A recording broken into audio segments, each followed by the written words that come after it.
Swayam Prabha. Digital India. Educated India.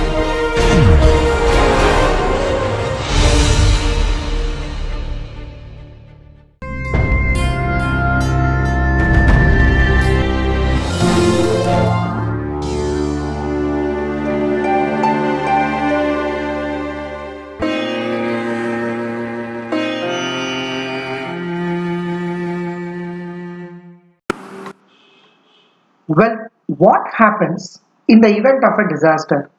If a disaster or a natural catastrophe happens, there is a sudden disruption. We could not able to continue our normal life. Particularly, first thing, our movement is arrested. Locomotion is stopped. Communication is totally damaged. So it causes a damage to the property as well as to the lives. So the normal social and economic mechanisms becomes inadequate to come into or to restore the normalcy. So keeping all these things, so a disaster can create a complete disruption in our normal social life. Another important statement to be understood is India is a disaster prone country. So that is a point to be noted. How we can say that India is a disaster prone country? The statistics clearly says that 57% of the land is vulnerable to earthquakes. 12% is vulnerable to severe earthquakes. And if you say earthquakes or other thing, it is basically due to the tectonic movement or the arrangement of the plates. And 68% of the land is vulnerable to drought. In the sense, we have discussed very many factors responsible for drought, very particularly the climate change and the uneven distribution of the rain and deforestation activity. Interestingly, 12% of the land is vulnerable to floods. We can say that 20% of the land is vulnerable to cyclones and floods because our coastal arrangement is like that. We have got a good marine environment and we have got three seas: Bay of Bengal, Indian Ocean, Arabian Sea. So that way we have got a good aquatic wealth. In the other hand, the impact is also in the form of floods and cyclones. So apart from these natural disasters, some cities are also prone to chemical and industrial disasters. The example which comes to our mind is Bhopal gas tragedy. So that is a point to be noted which happened in Bhopal. In addition to that, lot of man-made disasters, it could be in the form of accidents, whatever it might be. So as a whole, if you just look on, India is a mixed and it is also a country which is disaster prone, which we have to accept. Now, first disaster, let us look on to the earthquake. The earthquake is caused by the disruption of the tectonic plates and there happens a sudden dislocation. Sudden dislocation means it is a damage or a relocation or falling down of the material within the earth's outer layer or the crust. So there is a disturbance at the base. As a result, the material falls down. It means that the foundation is disturbed. Earthquake is a tremor. Tremor means a violent shock, a shiver, a strong shiver. That is the meaning of tremor. It is a violent tremor in the earth's crust reflecting at the surface. It sends a series of shock waves. So you know that when you throw a pebble in water, so it provides circular waves going around in the pond or a lake if you throw a pebble or a stone. Similar way, the earthquake sends a series of shock waves in all the directions from its place of origin. So whatever the material at the surrounding it falls down, the falling of one material might fall on the other and it can create a continuous chain of damage. So that is the problem with earthquake. Now if you just look on to the effects, you can see that picture. There is a sudden dislocation on the earth crust. All the buildings have fallen down, which in turn had got a sequential and continuous effect over the other buildings. Another thing is subsidence. The land goes inside. it comes like an inverted funnel. Liquefaction, in the sense, it is something like a landslide or a disturbance. It freely flows down. So the material which has fallen down, which falls on the other thing and continuously rampages. Ultimately, it creates a damage to humans, not only humans, to the plants, animals, whatever the surrounding material. This is the problem with the earthquake. Now, coming to the point, we will straight away go to the management. What is the mitigation measures? Mitigation measures means how you are going to act to the earthquake. How you can create a remedial measure to handle the earthquake. That is the question. First thing, earthquakes create a major impact on the building structures. So initially you have to look onto the building structures, its architecture and design. Whether quality materials are used for the construction of the building or not. So that should be considered in priority, and it is being exclusively studied earthquake resistant buildings in civil engineering. So that is a growing area to mitigate the earthquake event. Another thing, if you want to construct the earthquake resistant buildings, very particularly such type of architecture has to be created at the earthquake prone zones. These days earthquake prone zones are mapped through advanced thing, and you have to vigilantly monitor whether those buildings are kept in a properly designed and constructed in a proper material, whether the quality of materials is proper, so that even if an earthquake happens, the damage should be at minimal or low. That is the main idea of looking into the architecture of the building or constructing a building which is earthquake resistant at the earthquake prone zone. Another thing, whenever in civil engineering people see that the building will have a high load bearing capacity, so it should in a position to withstand the stress.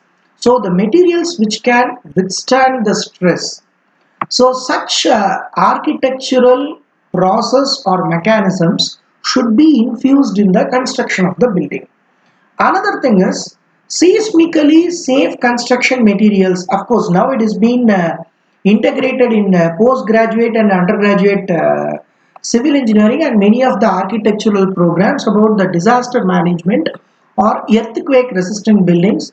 They can simulate it. Now people are trying to infuse nano materials, earthquake resistant buildings and structural components, and that is being academically infused to the engineers so that they can construct better buildings and better what to say that bridges.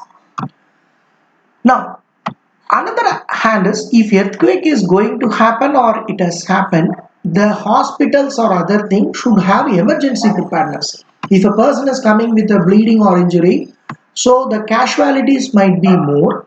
So the rescue team has to have a prior training, and they should be in a position to take the people and rescue the people, put them in a hospital to minimize the casualty. In fact, a recent research is quite interesting. People are trying to keep an electrical antenna-like structure in cockroaches so that the cockroaches could be able to find the person who are under the debris of a building. That is a hypothetical research being proposed and it is going on. So because cockroaches could be able to sense with their antennae and move on. There is an additional information, but still how we can rescue them, what sort of training could be given. So whenever earthquake or other thing comes, only the firefighting personnel come into picture, so they should be adequately trained.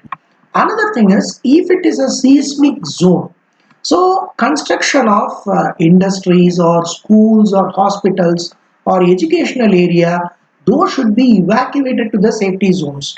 Additional thing is, we have to keep the military personnel because already they have been trained, and telecommunication and rescue operation should be in full force so that you can try to restore the normalcy, minimize the fear of earthquake, and support the fellow human beings. Next thing, we will just go to the overall disaster management at the end. We will just look on to the four major disasters We will understand the disasters, then we will just go on. What do you mean by flood? We have just discussed this flood. If the geomorphic equilibrium of the earth is being disturbed, you recall back we have discussed about the Chennai floods. So it is an overflow or expanse of water. It submerges the land, very particularly not only on the buildings or the land or the houses, it submerges the agricultural land where the crop production is put into trouble. So rivers, streams overflow, they break the bund, they break the embankment, or it can be due to a ruptured dam, or it could be a rapid ice melting on the mountains. Excessive rains can cause a huge flow of water with full force that can create floods. As a result, the villages surrounding the area, very particularly the river or other thing, they get inundated. So what happens is the rivers change their course during the floods. They don't follow a pathway. They want to expel the force. As a result, you find a lot of top fertile soil containing the well processed bioavailable nutrients are lost and left to the sea. Another thing, from the mountain side, lot of valuable materials, silty materials are also being cleared. When they burst their banks, they engulf the people's farms. In the sense, their agricultural land or the crops are drowned in the river swell.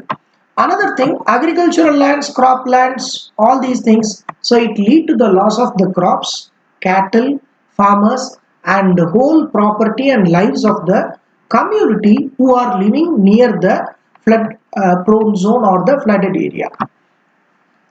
And it is very clear and very stunning report saying that every year 75 lakh hectares of land is affected and 1600 people are their lives are lost.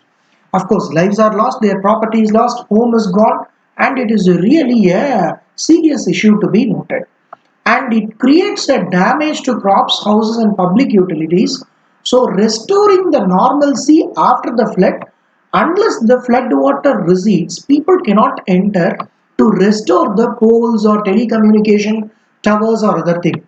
This is the biggest and the crucial issue to bring back to the normalcy.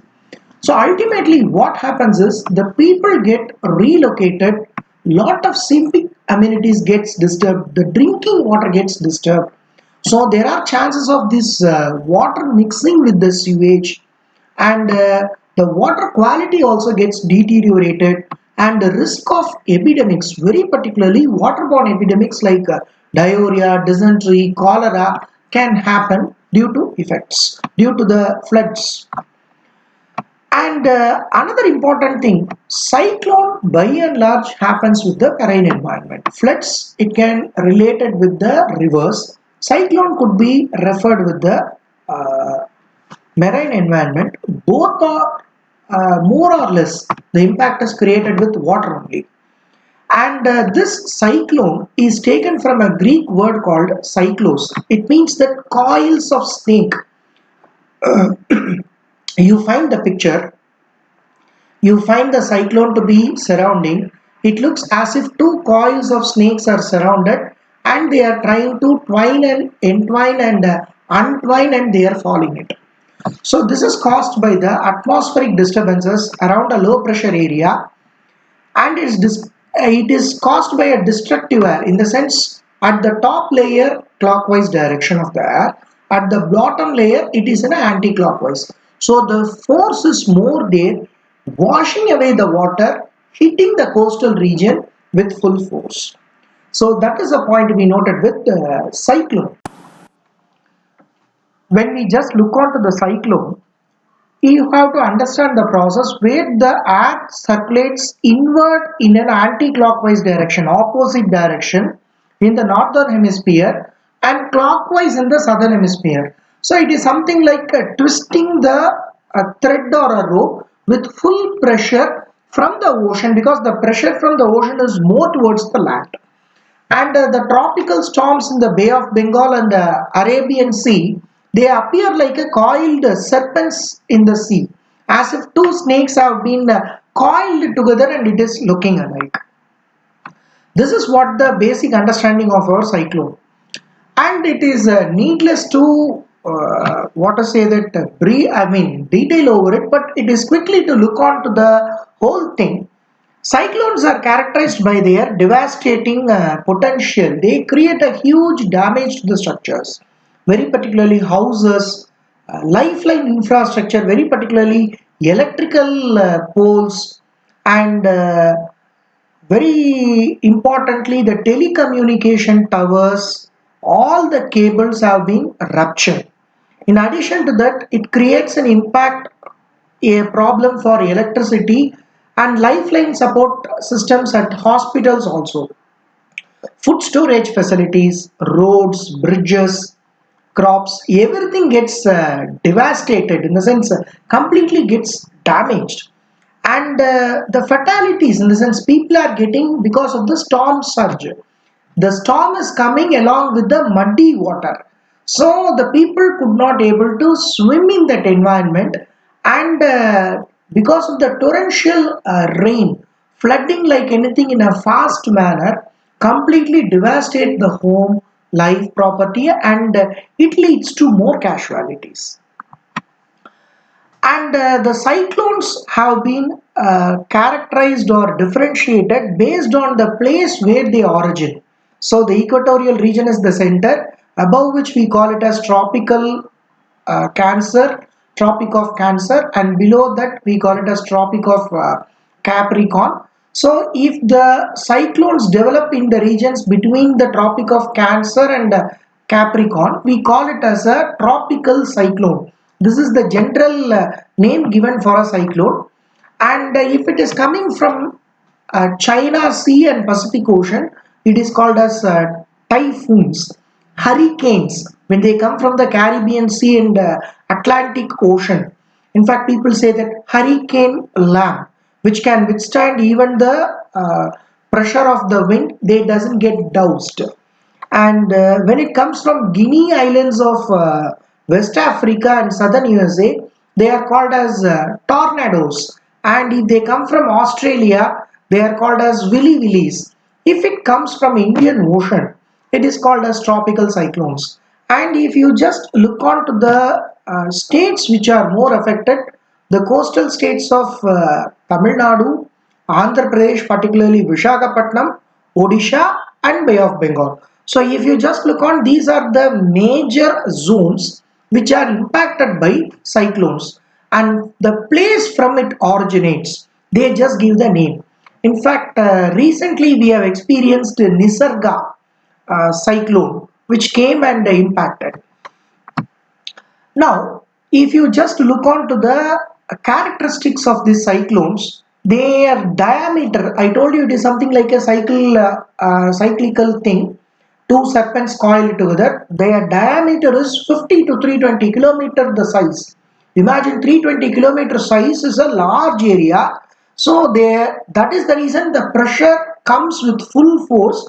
It attacks the land, thousands kilometers, square kilometers of ocean surface, and the lower atmosphere is the complete pressure is being built up, and they dominate over the land. They are hitting at a speed of 320 kilometer. Probably this could be explained with a simple example. You have all heard about the Rajdhani train. The Rajdhani train, the maximum speed is 220 kilometer per hour. Here it is something like more of a one and a half size of a Rajdhani train speed, and it is coming and attacking the land. So imagine the impact. Literally, the boats will flew off from the ocean, even if they are tied. So the fisherman colony will be affected. So it creates a severe rampaging effect. Now let us look on to the mitigation measures. So now forecast systems are there. They give you through many of the commercial websites like Google or other thing. Lot of weathercasting events are happening. So they forecast the fishermen should they advise the fishermen they should not go to the sea or quickly return from the sea for fishing. And any river flooding areas they are evacuated, and every village they give an announcement through the social media and remove the people, locate them temporarily to the safe places. And of course, During the dry period, they also keep the check dams and reservoirs well constructed, and it will be strengthened to hold the water. And wetlands are the good effective barriers of floods, but unfortunately, wetlands are at the threat because of the anthropogenic activities, particularly because of the pollution. So, if wetlands could be restored, they can act as a best barrier for floods. They can hold the water and keep the environment intact without inundating. Another thing is river networking is also proposed to be a solution so that you can connect the rivers and you can divert the flow of water to the states or the regions where they require water. And they are trying to establish the disaster management camps. There is a National Disaster Management Agency is available which functions to establish the disaster management camps at the taluk levels or the district levels wherever there is a area being marked as a disaster prone or whatever it might be. And generally they give an advice to the fishermen not to venture into the sea, and they establish emergency teams at hospitals. So in event of any accident has happened, how the people life, how they can treat it medically to restore their life. So such rescue camps are also being established as a mitigatory measure of flood or cyclone. Now the next important thing is a landslide. Why a landslide is happening? Slide means coming down. When you are sliding down means you are coming or falling down from a higher end to a lower end, or from a higher region to a lower region you come down. That is called as slide. Landslide means the whole land mass is sliding down. Normally this landslide is broadly found in hilly areas or in the roads that are being constructed in the hilly regions. So the slope, that is the direct fall down or a sudden or a gradual change, as a result the composition, vegetation, structure gets disturbed and they fall down. The land mass gets loosened, so from a higher elevation it comes down to the lower region or other thing. So the changes could be due to changes in the climate, weathering, natural weathering caused by rain, by heavy torrential rain, because of the land use pattern, excess cultivation pattern, where the topsoil gets loosened down, or it may be due to an earthquake. So these are the prime factors responsible for a landslide, and major landslides are witnessed in the mountainous region, particularly the roads when the transport is happening. Now, what are the causes for the landslide? Of course, again, it is based on natural and anthropogenic for our easy understanding. First thing, when the rainwater infiltration happens at a saturation level, it loosens the soil, or a snow melting or a glaciers melting happen at the mountains. It might lead to a condition called avalanche. Or the groundwater is rising and the pore water pressure sometimes disturbs the basic substratum of the soil. As a result, the land mass can slide down. In fact, the hydrostatic pressure happens in an area where it leads to cracks and fissures.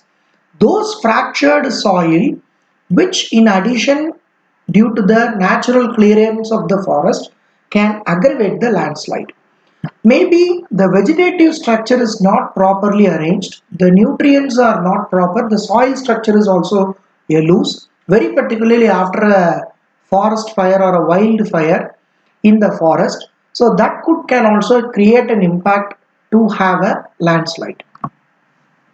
Another thing, whenever the rivers flow in the mountainous region, they also make the environment soft. The rocky environment becomes soft. That also loosens the area. The rocks can tumble down.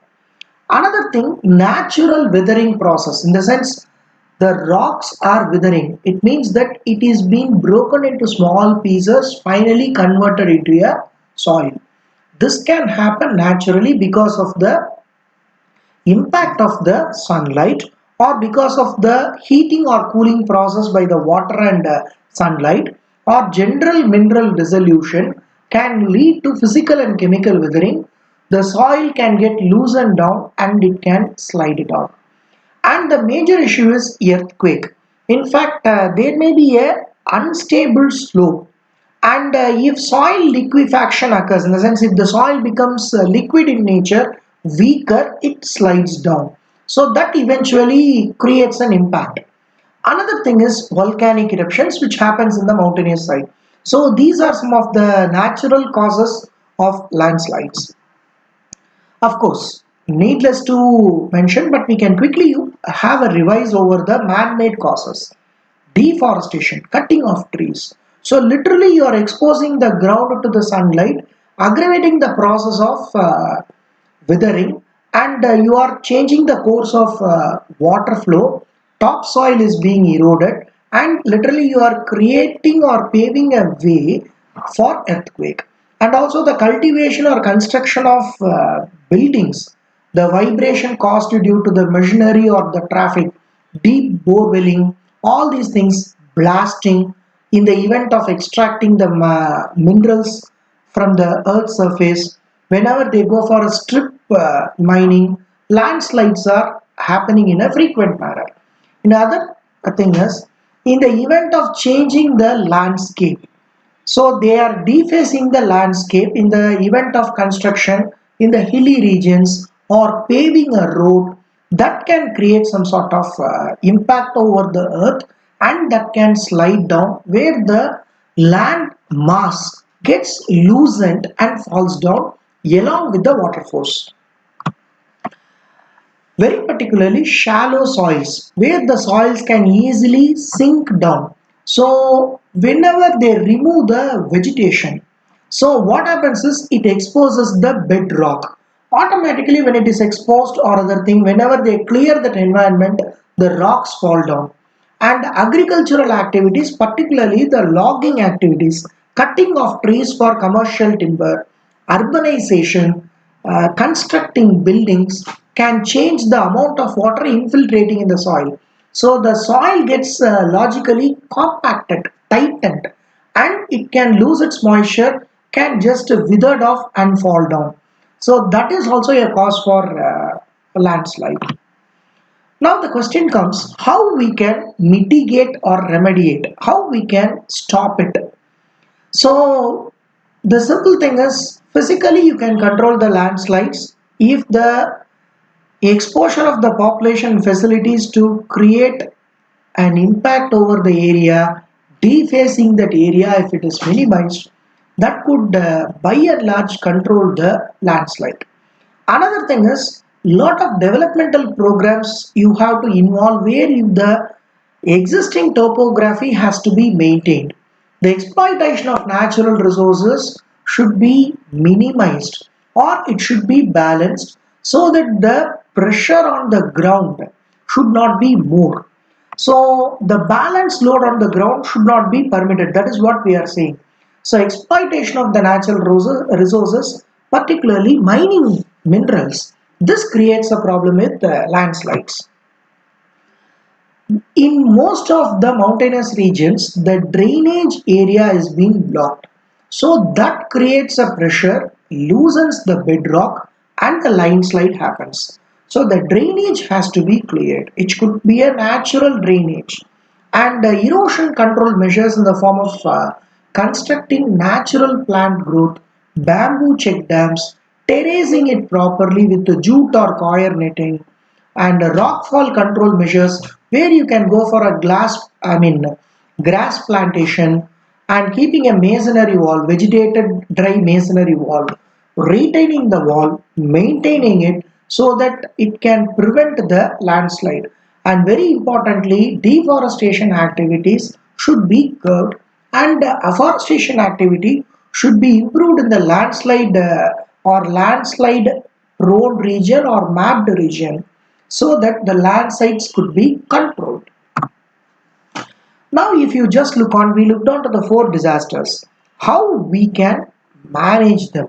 If you just look onto your overall perspective of disaster management, it involves three things. Reduce it, avoid, try to avoid the hazard as best as possible so that the potential losses could be minimized. Immediate, prompt, and appropriate action, appropriate preparedness is required, and assistance to the victims wherever, whenever necessary. So it means that enormous amount of preparation and practice and training is required so that we can have a quick, rapid, and a durable recovery so that the normalcy could be restored in a better way. If you just look onto the disaster management cycle, it involves pre-disaster, during disaster, and post-disaster. The pre-disaster involves the preparation. It is a norm whenever you just look on, it is an emergency phase happens during the disaster. So it is in a normal phase in the sense you have to prepare yourself in the sense emergency, whatever required, the people have to be prepared. And what are the plans that are there applied for the rescue and relief during the disaster? The people should be made aware of it. The emergency personnel should be ready in act. Hospitals should be made ready to handle the situation. That involves the preparatory phase. Disaster happens. During the disaster, because it's a natural disaster, we cannot have a big control over it. However, you can act appropriately and sensibly where you can rescue or remove them from the disaster prone zones, or the disaster has happened, we can just remove the victims. Next comes the post disaster. Of course, during disaster, you should give them proper medical treatment and other thing. A person has lost his land or a property. So how he can be rehabilitated? What land could be given to him? What insurance schemes could be applied for him? What money compensation could be given to him to reconstruct his own property and lives? This happens in the case of farmers.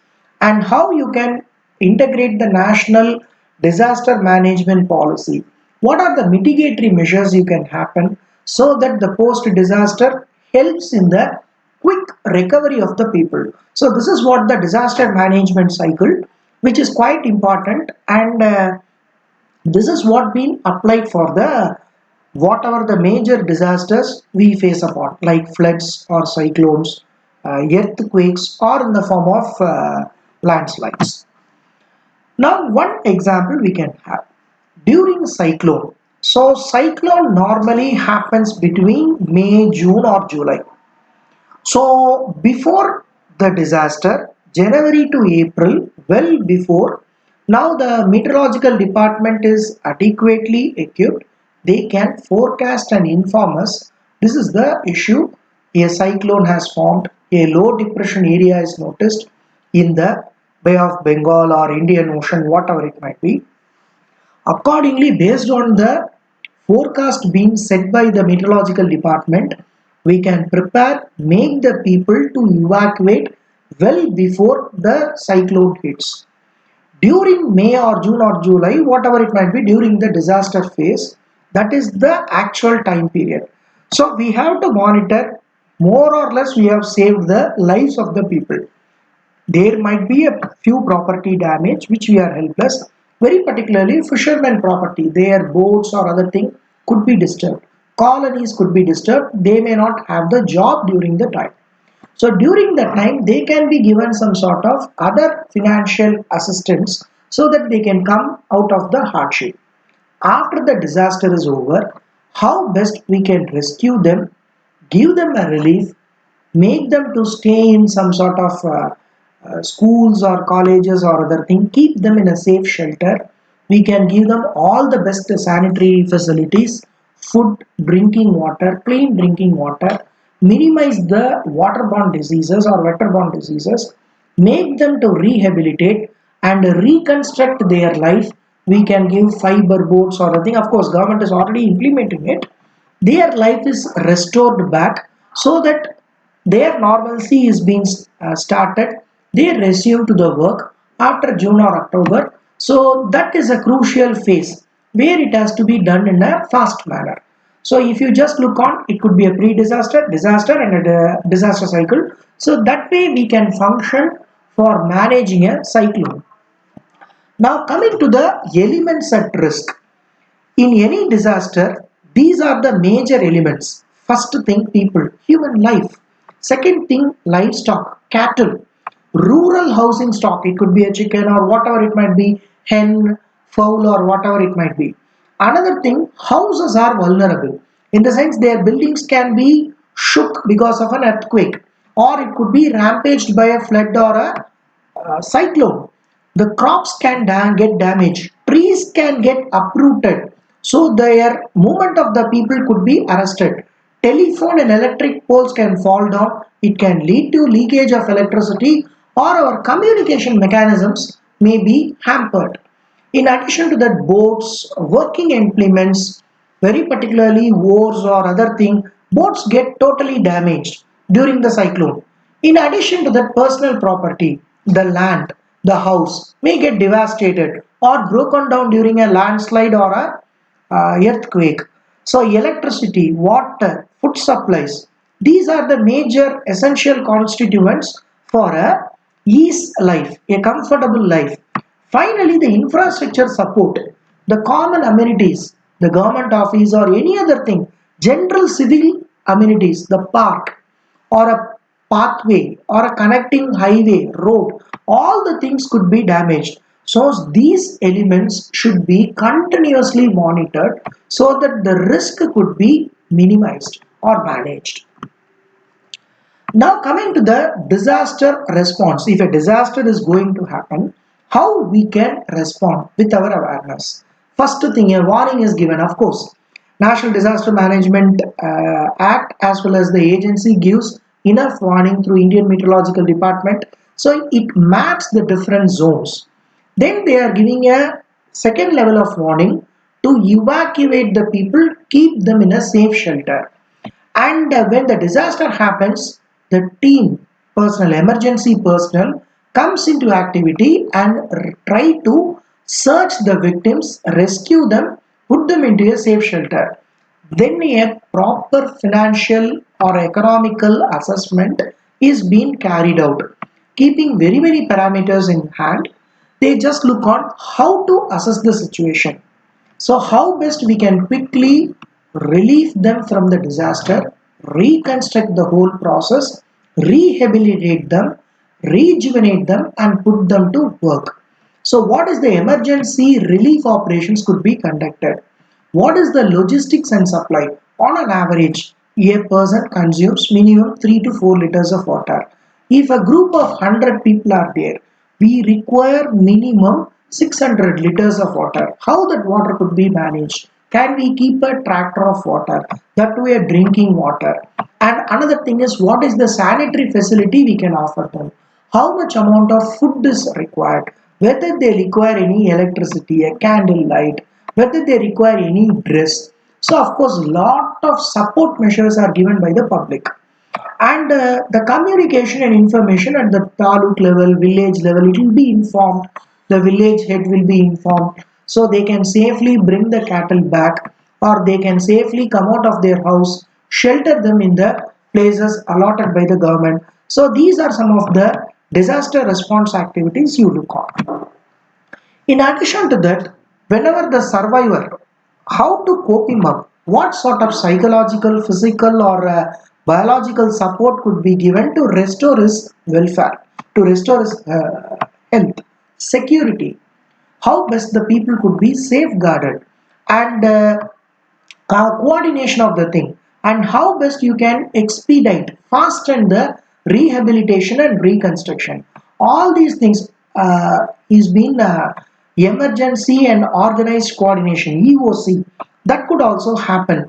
These are the some of the disaster response activities where people could be managed, where our government or other people are preparing ourselves to manage a disaster, and how best you can respond to a disaster. To summarize the whole thing, India is a disaster prone country. Disaster means a natural catastrophe. Disaster can be a man made or a natural. So we just looked on to the natural disasters because these are the disasters frequently occurring in India. India is a disaster prone country because the vulnerability of the land and the area to earthquake, landslide or cyclones or floods are more. Reason behind is the arrangement of the topography. For example, floods and cyclones are more, and drought is also found to be more. We have got three oceans. You could find an enormous amount of pressure output from the oceans to the land, and very particularly landslides happen in the mountainous region. Floods happens by and large due to marine water as well as to the river. Earthquake happens because of the pressure impinged upon to the earth, and earthquake is measured in Richter scale. So 5.8 Richter scale, that is the magnitude we try to express. To manage the disaster, we have got a proper framework. So the disaster management cycle consists of a pre-disaster, before happening a disaster, how we can prepare, how we can give an early warning signal, how we can forecast, how we can keep the fishermen community safe into the shore, what are the shelters you have to prepare during disaster, how you can balance it during the disaster, how we can rescue or relieve them and put them into a shelter, what sort of sanitary facilities, food should be given to the public, and post disaster, how we can quickly relieve them from the disaster shock, how we can reconstruct their building, what assessment could be made, what coordination should be made.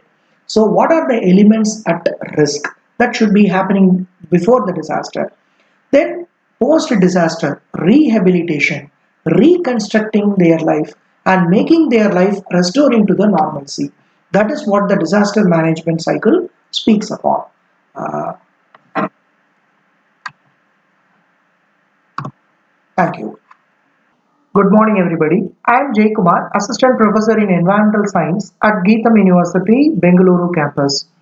In today's lecture, we are going to look on to about the environmental awareness and with a case study about the CNG vehicles available at Delhi. At the outset, I would like to thank Dr. Balaji of JNU and DTH Swayamprabha, MHRD, New Delhi, for permitting me to deliver this lecture.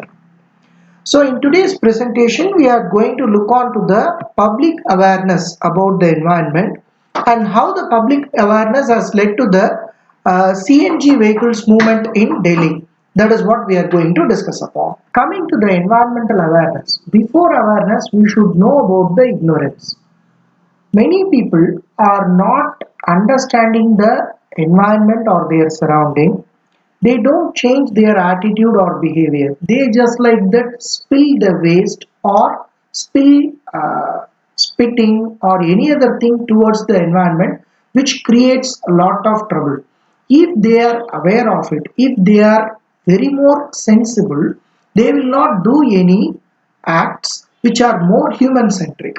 Eco-centric acts are required. So in nutshell, environmental ignorance have to be removed, awareness has to be created.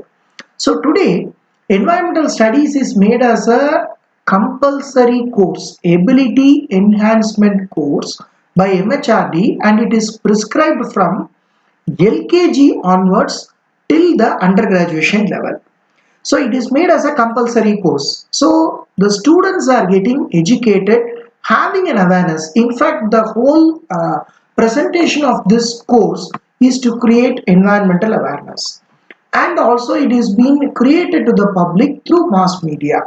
In fact, the general sanitation facilities, how people should be keep aware during the pandemics or other thing, it is all related with the environment. And of course, the planners, decision makers, and the leaders are also too aware of this environmental awareness, and government is implementing a lot of plans. A simple example is Swachh Bharat. So, to keep your surrounding clean, if you keep your surrounding clean, you can be free from the disease. A simplest concept. It is not like that. Putting the dirt, making it as a solid waste management, and it should be handled by the municipality or corporation. Every citizen is an environmental man. He should take up the responsibility of his own surrounding, clean it, and clear it. So that has been implemented from the school level to the students to the corporate people through mass media, planners, decision makers, and other things. And lot of non-governmental organizations are also supporting, very particularly Center for Science and Development, Bombay Natural History Society. In addition to that, there are bird centers, government of institutions like Salim Ali Center for Ornithology and Natural History, which conserves birds. SACON, which is located at Coimbatore, Anaikatti. So enormous efforts have been taken to conserve the environment and biodiversity. It all comes through awareness. Let us see a small case study with the CNG vehicles operated at Delhi. CNG means compressed natural gas. Well, Delhi is one of the top 10 most polluted cities of the world. Very heartening to note. And it is the third most populated city of India, and it is the capital. 13.8 million inhabitants are people are present over the 1483 square kilometer. So you can just look on the population pressure. Most of our governmental organizations centrally constituted there and administer the whole nation. Parliament is located. So that way, Delhi is the capital prime attraction area. Logically, if more people are there, they should have a comfortable transport. So everybody owns their personal transport in the form of a two-wheeler or a four-wheeler, or depend on the public transport. So you could find a good number of increase in the vehicular population. When population of vehicles increase, correspondingly you find the air pollutants are also increasing. Somewhere around more than 13 what to say the 1300 1300 tons of air pollutants are emitted, and in 1992 it was 26 lakh vehicles, and today you find 109.86 lakh vehicles in the year 2018, and it has grown up to 110 lakhs in 2019. So this is what the basic background information about the transportation system in Delhi. You find roads, you find auto rickshaws, you find metro railways, local trains, flights. So lot of vehicular population are pouring into Delhi. Very particularly, when people analyzed it, the Central Pollution Control Board was stunned to notice that high amounts of carbon oxide, very particularly carbon monoxide, oxides of nitrogen, are very high during the traffic intersections because it connects Punjab, Rajasthan, Gurgaon, all these things are there, Uttar Pradesh. So everything is there.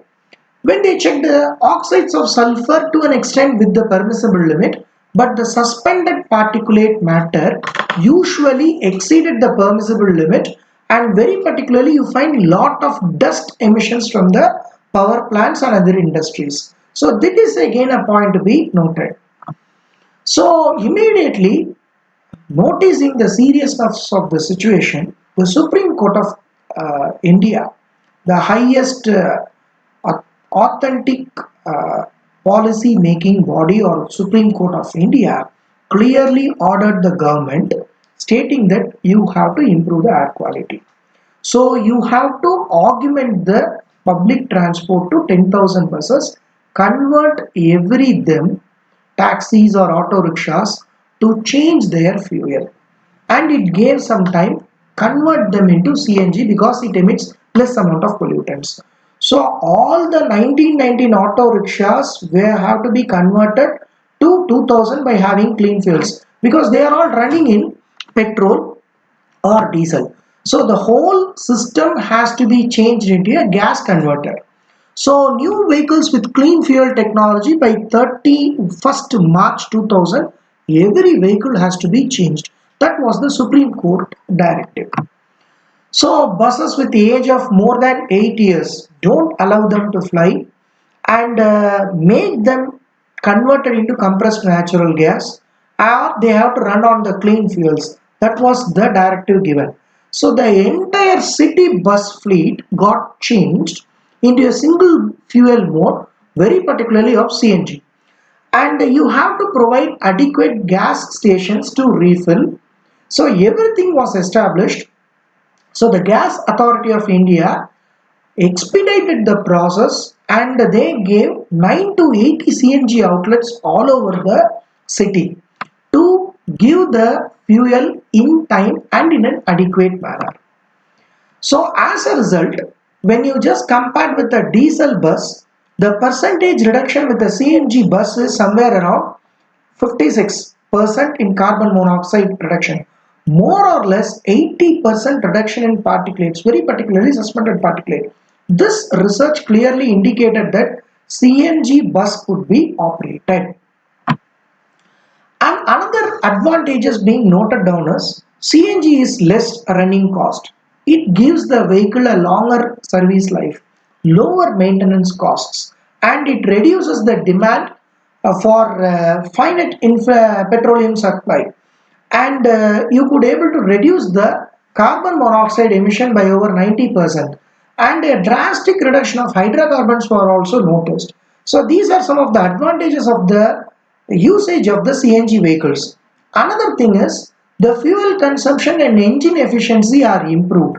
So the dry gaseous fuel not only dilute the lubricating oil, it saves the oil filters. So whenever they wanted to change the engine oil, definitely they have to change the oil filter or the oil charger. So the longevity of the filter could be balanced. So there happens a reduction in the maintenance cost of the whole vehicles. Reduction in the engine noise levels, that is quite interesting, so that they could curb the noise pollution, and less octane number, so less emission of hydrocarbons, and reduction in the air toxic emission impact by around 90% was noticed by subsequent studies conducted by the Central Pollution Control Board. And they found that over a year, over a decade or other thing, the pollutant concentrations are also being decreased, and the carbon emissions also decreased by 50%. The problem ahead is only they could keep only 50 to 60% of the vehicles to get converted into CNG. The other vehicles have to be converted so that the environment could be clean. So this is a best standing example. So we can opt for cleaner gases to use in a public transport to reduce the air polluted concentration. So this is being encouraged at the city level. So it is very clear, if public awareness could be instilled through media to the children, to the decision makers, or to the public along with the NGO organizations, automatically the awareness may create, and every citizen will be made responsible for a human, not a human centric environment, on an eco-centric environment. And this is being explained by the CNG vehicles. Of course, CNG vehicles are now getting more popularized, and still many vehicles are running in CNG. A comparatively drastic reduction in the air pollutants is noticed. So if awareness could be instilled at all possible environmental dimensions, definitely we can make our nation a green nation, improve our nation, become a well responsible citizen, and we can fight whatever the pandemic that comes in a responsible way, keep our nation and the environment safe, and we will be getting uplifted in the whole globe. That is what the take home message. Thank you.